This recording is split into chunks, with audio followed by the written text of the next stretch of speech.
Assalamualaikum warahmatullahi wabarakatuh. Perkenalkan, nama saya Hilmia Salasanti, mahasiswi Prodi Hukum Ekonomi Syariah dengan NIM 2302003600008. Pada kesempatan kali ini, izinkan saya memaparkan sebuah orasi singkat tentang check and balances untuk kesejahteraan masyarakat. Saudara-saudara sekalian, mari kita renungkan sejenak apa yang membuat sebuah pemerintahan dapat berjalan dengan baik, adil, dan transparan. Jawabannya terletak pada prinsip check and balances, sebuah pilar utama dalam sistem demokrasi yang menjamin bahwa kekuasaan tidak terpusat pada satu tangan saja. Check and balances adalah mekanisme yang dirancang untuk memastikan keseimbangan kekuasaan. Di Indonesia, sistem ini terbagi menjadi 3 cabang utama, yaitu legislatif, eksekutif, dan yudikatif. Setiap cabang memiliki tugas dan kewenangannya masing-masing. Legislatif untuk membuat undang-undang, eksekutif melaksanakannya, dan yudikatif mengadili pelanggaran hukum. Dengan saling mengawasi, mereka menjaga agar roda pemerintahan tetap berjalan di jalur yang benar. Mengapa prinsip ini penting? Karena tanpa check and balances, kekuasaan berpotensi disalahgunakan. Dalam demokrasi, kekuasaan harus diawasi, bukan untuk mencurigai, tetapi untuk mendorong akuntabilitas. Misalnya, DPR berperan mengawasi kebijakan pemerintah.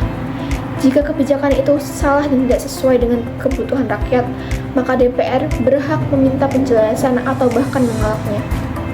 Begitu juga dengan lembaga yudikatif yang memastikan bahwa semua pihak termasuk eksekutif taat kepada hukum. Saudara-saudara sekalian, mari kita lihat dampaknya terhadap masyarakat. Ketika check and balances berjalan dengan baik, pemerintah menghasilkan kebijakan yang lebih responsif terhadap kebutuhan rakyat.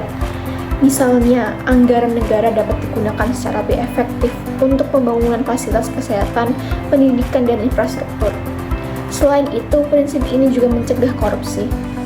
Tanpa check and balances, dana publik bisa disalahgunakan. Tetapi dengan pengawasan antar lembaga, potensi korupsi dapat diminimalisir. Namun, bukan berarti check and balances hadir tanpa tantangan. Di Indonesia, seringkali kekuasaan eksekutif terlihat lebih dominan dibanding cabang lainnya. Praktik politik uang dalam pemilu juga menjadi hambatan. Bagaimana kita bicara tentang transparansi jika para wakil rakyat terpilih karena uang, bukan karena integritas atau kemampuan mereka? Di sisi lain, rendahnya kesadaran masyarakat tentang pentingnya mengawasi pemerintahan juga memperkeruh situasi ini. Ini adalah PR kita bersama. Maka dari itu, saudara-saudara sekalian, tanggung jawab ada di tangan kita semua. Pemerintah, masyarakat, dan setiap elemen bangsa ini harus memastikan semua lembaga menjalankan tugas mereka dengan independen. Masyarakat harus berpartisipasi aktif dalam politik, tidak hanya memilih, tapi juga mengawasi. Mari kita mendorong akuntabilitas, mari kita kawal transparansi, agar check and balances benar-benar menjadi fondasi bagi kesejahteraan kita bersama. Check and balances bukanlah sekedar teori. Ini adalah alat nyata untuk memastikan bahwa kekuasaan tidak hanya melayani segelintir orang, tetapi bekerja untuk seluruh rakyat Indonesia.